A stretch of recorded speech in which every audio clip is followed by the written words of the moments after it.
Hello दोस्तों, कैसे हैं आप सभी। आज जो है 9th क्लास का भारतीय भवन का लघुत्तरी प्रश्न जितने भी होगा वो देखने वाले हैं। चैप्टर का नाम है उत्तक। ये भारतीय भवन में जो है जितने भी क्वेश्चन था उसको जो है यहाँ पे अच्छा फॉर्मेट में करके दिए हैं, तो वीडियो को लास्ट तक जरूर देखिएगा। इससे क्या होगा कि आपका जो है साफ साफ जो है आंसर दिखाई दे देगा और जो है आसानी होगा जो है पढ़ने में। तो वीडियो को लास्ट तक जरूर देखिएगा, ठीक है। क्वेश्चन के साथ साथ इसके आंसर जो बताएंगे उस पे जो है समझाने की भी कोशिश करूंगा एग्जांपल के साथ। चलिए, तो पहला क्या है सवाल कि उत्तक क्या है। तो उत्तक देखिए कि समान उत्पत्ति तथा समान कार्यों का संपादित करने वाली कोशिकाओं के समूह उत्तक है। जरा सिंपल वर्ड है, समझिएगा। देखिए, एक क्रिकेट टीम में 11 खिलाड़ी मिलकर जैसे मैच कम करते हैं ना कि मैच जिताने के लिए, वैसे ही शरीर में एक जैसा जो है काम करने वाली कोशिकाओं के टीम को क्या कहते हैं? उत्तक कहते हैं। उत्तक का काम क्या होता है? यहाँ से वहां भोजन पहुंचाना, ठीक है। जैसे खेल में आप लोग कबड्डी खेलते होंगे, कबड्डी में सभी खिलाड़ी अपने टीम के लिए मतलब कि खेलते हैं। चलिए, अब अगला प्रश्न है, उम्मीद करते हैं समझ में आ जाएगा। उत्तक का वही काम होता है। बहुकोशिकीय जीवों में उत्तकों का क्या उपयोगिता है? तो उत्तकों का उपयोगिता ये है कि वे संरचनात्मक शक्ति प्रदान करता है और अंगों और शरीर को आकार देते हैं और विभिन्न कार्यों को कुशलता से करने के लिए कोशिकाओं के बीच श्रम विभाजन करते हैं, ठीक है। ठीक है, श्रम विभाजन जैसे कि एक मान लेते हैं कि बड़े स्कूल में अलग अलग काम करने के लिए अलग अलग के लोग होते हैं कि नहीं, जैसे टीचर, गार्ड, चपरासी, ये सब होते हैं। वैसे ही उत्तक शरीर के अलग अलग कामों में जो है बंटवारे के साथ जो है बड़ी कुशलता से करते हैं, ठीक है। तो अब चलते हैं अगले प्रश्न पे। क्या कह रहा है? विभाज्योत्की उत्तक एवं अस्थायी उत्तक में क्या अंतर है? देखिए, विभाज्य उत्तक क्या होता है।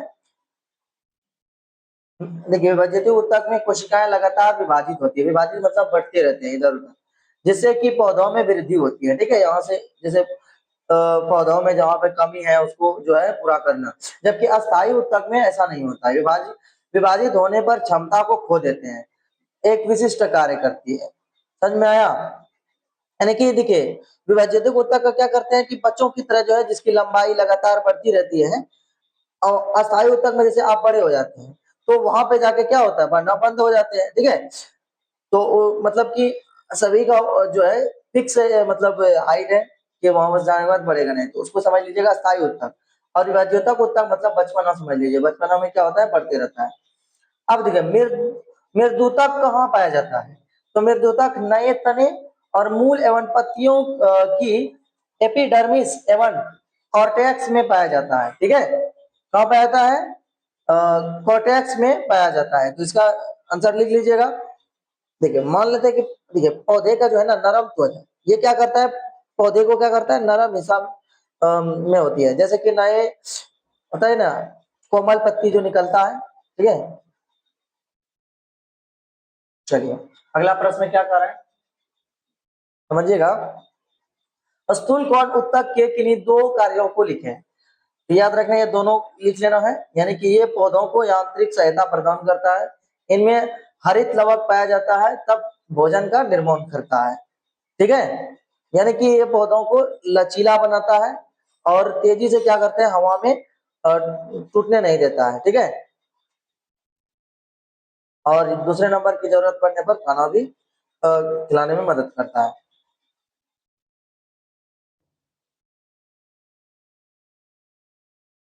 अगला प्रश्न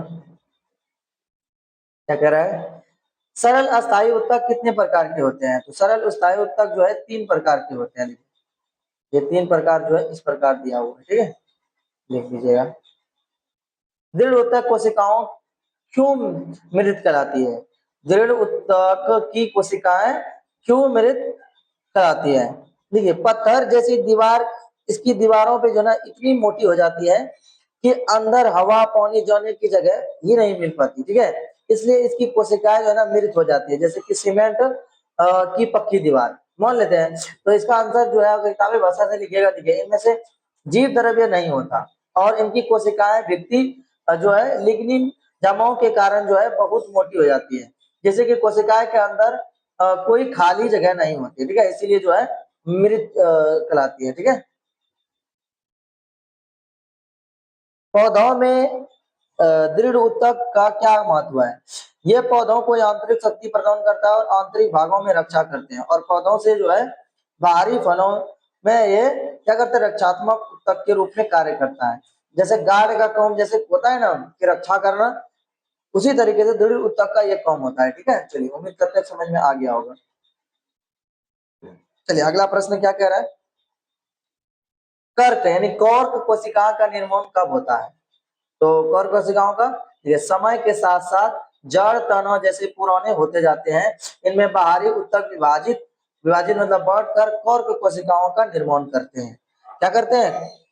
कॉर्क कोशिका यानी कि पौधों की छाल जब जो है ना पेड़ पुराना होता है तो उसकी बाहरी खाल जो है क्या होते हैं, सख्त होकर छाल बन जाती है। ये पेड़ के लिए एक क्या होता है, मतलब कि समझ लो कि वाटर प्रूफ, ठीक है, सुरक्षा कवच का जैसा काम करते हैं, जैसे कि ऊपर पे छाल जो रहता है मजबूती रहता है। जाइलम एवं फ्लोएम को जटिल ऊतक क्यों कहा जाता है? देखिए, क्योंकि जो है एक से अधिक प्रकार की कोशिकाओं से मिलकर बने होते हैं। तो इसका सबसे परफेक्ट उत्तर यही है, क्योंकि जो है एक से अधिक प्रकार की कोशिकाओं से मिलकर बने होते हैं। ये सभी कोशिकाएं एक इकाई के रूप में मिलकर काम करते हैं, जिनकी कोशिकाओं का कार्य पौधों में पानी, खनिज, लवण और भोजन में परिवहन करता है, ठीक है। तो ये लिख लीजिएगा, एकदम परफेक्ट आंसर है।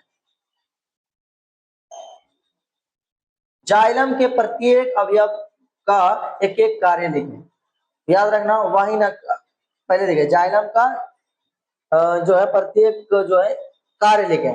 कह रहे हैं वाहिनिकाएं, ये पौधे को यांत्रिक सहायता देती है और जल को जो है जड़ से पत्ती तक क्या करते हैं, पहुंचाते हैं, ठीक है।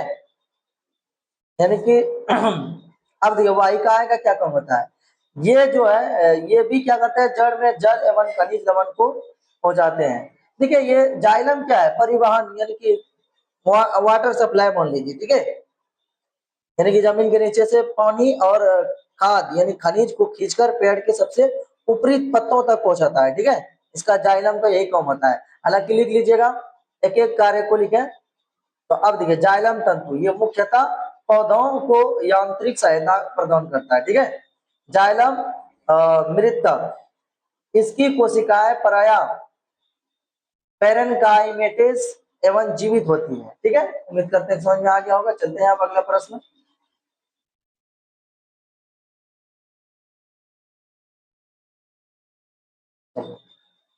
तेरहवां नंबर क्या कह रहा है?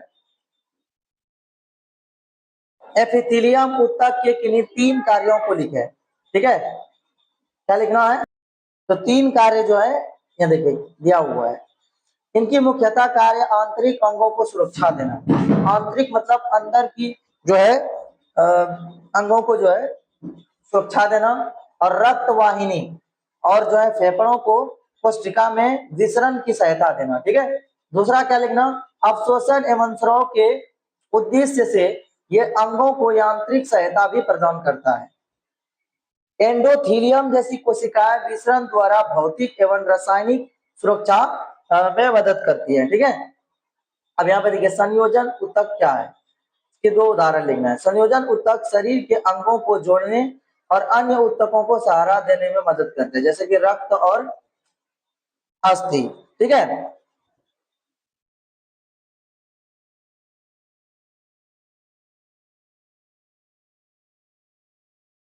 चलते हैं अब अगला प्रश्न पे।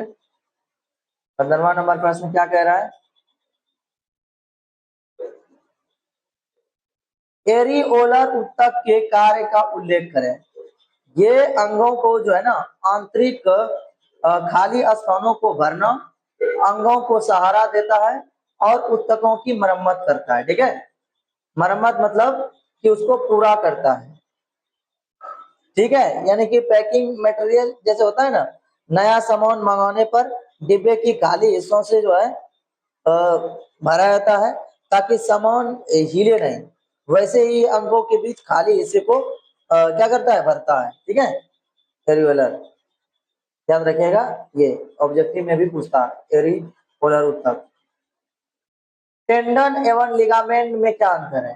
तो टेंडन घने और रेशेदार होते हैं और मांसपेशियों को हड्डियों से जोड़ता है, जबकि लिगामेंट हड्डियों से क्या करते हैं? जोड़ता है। अगला प्रश्न क्या कह रहा है?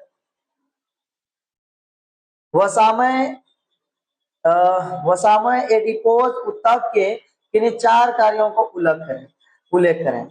ये ऊतक संचित भोज्य पदार्थ कार्य करते हैं। ये ऊतक अंगों के बीच धक्का रोधी कार्य करते हैं। ये ऊतक बाहरी चोट से अंगों की रक्षा करता है। वसा ऊतक होने के कारण ठंड शरीर की रक्षा करता है। ठीक है, तो ये चारों जो है लिख लीजिएगा। ठीक है, तो ये शरीर का मान लीजिए कि ये क्या है, जैसे कि होता है नहीं गद्दा, उसी टाइप का है, यानी कि चर्बी को जमा करता है। ठीक है, और ये क्या है, बुरे वक्त के लिए जो है एनर्जी बैंक है। जैसे कि ऊंट में देखिएगा वो भूखे रहता है ना, तो चर्बी जो है उसका भोजन फिर जो है कुठा पे जो रहता है। ठीक है, उसी प्रकार जो है ये काम करता है। ठीक है, एपिडोज ऊतक जो बाद में जो है ये जैसे कि एनर्जी शरीर की खत्म हो जाता है तो एनर्जी फिर यहीं से लेना पड़ता है। ठीक है, चलिए अगला प्रश्न, रक्त को तरल संयोजी ऊतक क्यों कहते हैं? रक्त को जो है ना तरल संयोजी ऊतक क्यों कहते हैं? देखिए ऐसे समझिएगा, खून का एक ऐसा ऊतक है जो पानी की तरह जो है ना बह सकता है, इसलिए इसे तरल कहते हैं।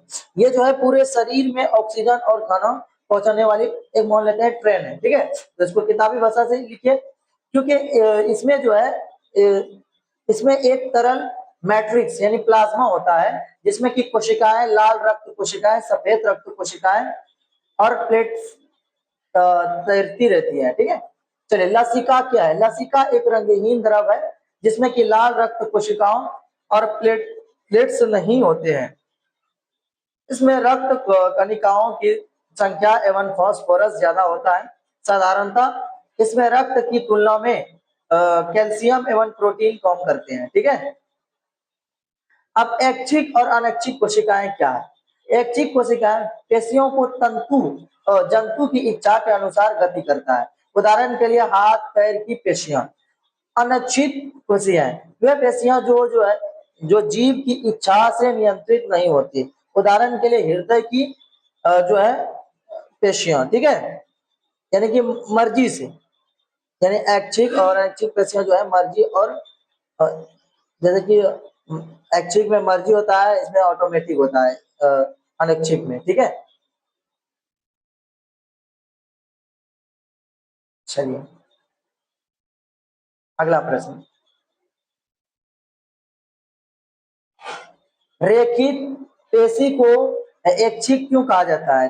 रेखित पेशी को वे पेशियां होते हैं जो जंतु को कंकाल से जुड़ी रहती है और इनमें इच्छा के अनुसार गति करते हैं, इसलिए इन्हें ऐच्छिक पेशी कहते हैं। यानी कि आपके देखिए हाथ को जब तक अपने मन से इच्छा नहीं होगा कि हम गिलास को उठा के पानी जो है पिएंगे, तब तक हाथ जो है काम नहीं करेगा। ठीक है, इसीलिए जो है ऐच्छिक कहा जाता है, नहीं मर्जी से। समझ में आया? वही अनैच्छिक में ऐसा नहीं होता। जैसे हृदय, हृदय आपके जैसे कि आपको कोई डर लगा तो अपने आप वो धड़कने लगता है। तो उम्मीद करते हैं समझ में आ गया होगा। तांत्रिक ऊतक के मुख्य कार्यों का उल्लेख करें। तांत्रिक ऊतक शरीर के मस्तिष्क, मेरुरज्जु एवं तांत्रिक मुख्य अंग है। तांत्रिका ऊतक को संवेदनात्मक एवं शरीर के एक भाग से दूसरे भाग में भेजने में कार्य करता है, जिसका आंसर ये लिख लीजिएगा। तांत्रिका कोशिका क्या है? मनुष्य के शरीर में सबसे बड़ी कोशिका को तांत्रिक कोशिका यानी न्यूरॉन कहा जाता है। ठीक है, सबसे लंबा, ये हमारे शरीर को क्या करते हैं? सबसे लंबी कोशिका, सबसे लंबी कोशिका, और ये एक जो है सूचना यानी कि खबर ले जाने वाली जो है लंबा ट्रेन है। एक्शन एवं हैंड्राइट्स के क्या कार्य हैं? तो